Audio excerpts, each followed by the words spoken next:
Alright guys, welcome back. We're going to be solving another question from Dynamics by Meriam, and we need to determine the speed which the 630 kilogram 4-man bobsled must have in order to negotiate the turn without reliance on friction. Also find the net normal force exerted on the bobsled by the track. So as we talked about in the previous videos, our first step would be drawing the free body diagram, and we can see that we have the radius of our circular path that the bobsled turning. So our first step, as always, is the free body diagram. So we can see, first of all, we have the rate of this, which is going to be mass times acceleration of gravity. We have the mass, and our g we know is 9.81 meter per second square. So pretty easy, we can find the rate of the bobsled. Obviously, we have one normal force which is applying in these two parts, but we're just going to consider one net force just to simplify our free body diagram.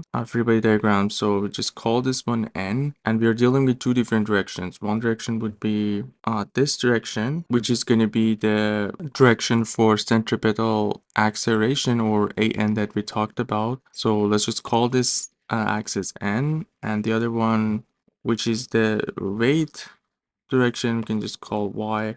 And yeah, basically we're dealing with these two different directions, and also we have information about the angles. So if that angle is 30 degrees, this angle right here is also 30 degrees. All right, now that we have all the forces on our free body diagram, so again, we draw the free body diagram for the bobsled as one single object. So we can start with the sum of forces in Y direction, which is going to be basically the Y component of the N, which is N sine of 30 degrees. And we obviously have the rate, and we can see in Y direction, we basically don't have any move. So Y direction is going to be equal to 0, and from here, we can find the sine of 30, we know it's 0.5. So N would be 2 mg. If we bring the 0.5 on the other side of the equation, or we can just multiply each side by 2. So that's what we get from the first one. From the second one, we have sum of all forces in N direction, which is the direction of our normal acceleration or centripetal acceleration. So in that direction, we basically have the N component of the normal force, which is this force, and it will be N cosine of 30. And we showed that the Y component in the previous part was N sine of, will be equal to N cosine of 30 degrees. As we talked about, the question is asking for the speed that the bobsled needs to have. We know that the acceleration would be v squared over rho. Rho is a given, which is the radius of our circular path. And we figured out that n is equal to 2 mg. We just replace that in here, so it will be 2 mg cosine of 30 degrees. So we can get rid of the mass, and basically our v squared would be 2g cosine of 30 degrees times rho, or our v would be the square root of this value.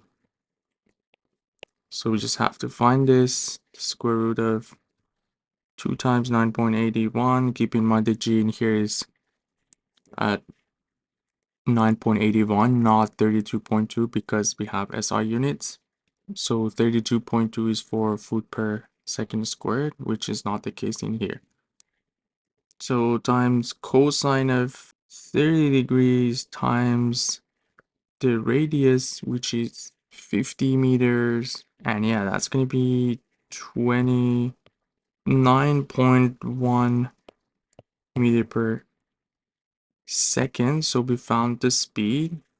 And at the end of the question, keep in mind that we need to find the net normal force. So basically we are looking for the N now, which we can find it from here. So 2 times the mass is 630 kilogram, G 9.81.